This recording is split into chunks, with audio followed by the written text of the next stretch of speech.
Greetings, Lakeland community members, and thank you for joining me again for this next video in our supplemental levy video series. Today I want to talk to you about House Bill 292. For those of you who follow the legislative sessions in Idaho, you will have seen last year that the state put a very large commitment of dollars toward public school facilities. There were two separate bills. Today I want to talk specifically about House Bill 292. We will address House Bill 521 on a later video.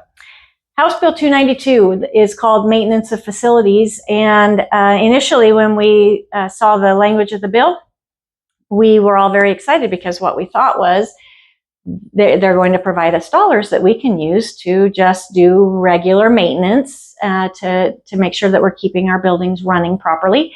That was very exciting. However, at the last minute, some of the language changed, and when Governor Little signed the bill into law, and we got to see the last version of it, in the body of the bill, the language actually states that this bill is first and foremost property tax relief bill.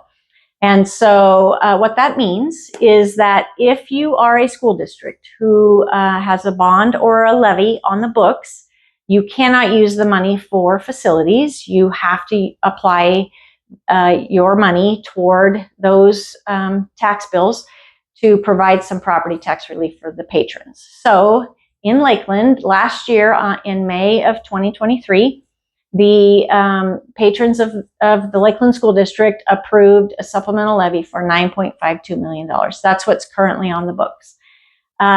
When Jessica, our CFO, provides the documentation to Kootenai County to levy the tax dollars, she will show $9.52 million approved by our patrons, and then she will show the dollar amount that we're going to get from the state for House Bill 292.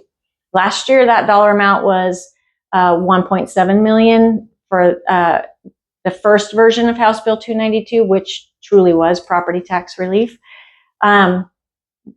This year we're expecting that the money is probably going to be about the same, but we won't have the actual dollar amount until September sometime.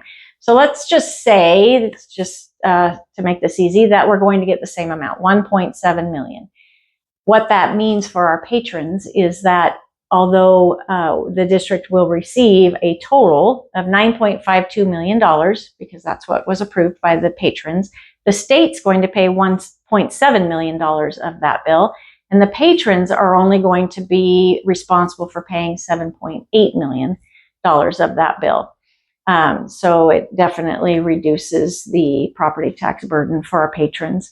The good news is Lakeland, because we've been so good with our finances, we were able to make 2 bond payments this year, and we have paid off our last bond, and we are now debt-free and own our schools outright. So we don't have to apply the property tax money, relief money, to a bond. It goes straight to the supplemental levy. Just so you know, I find this kind of an interesting statistic. Out of the 115 school districts in the state of Idaho, public school districts, 114 of those districts will not have access to these dollars for facilities because they all have either a bond or a supplemental levy or both on the books, and their money will apply to property tax relief. There's only one district in the state of Idaho this year that will have access to those dollars to actually use for their facilities. So we're grateful that the state is helping out with the tax burden. And if you have any questions about how that relates to your personal property taxes, please reach out to the district office, and I will attempt to answer those questions, or our CFO, Jessica Grantham, can also work with you so that you understand what part of your taxes are really going to Lakeland and what they're supporting. Thank you so much for watching, and have a wonderful day.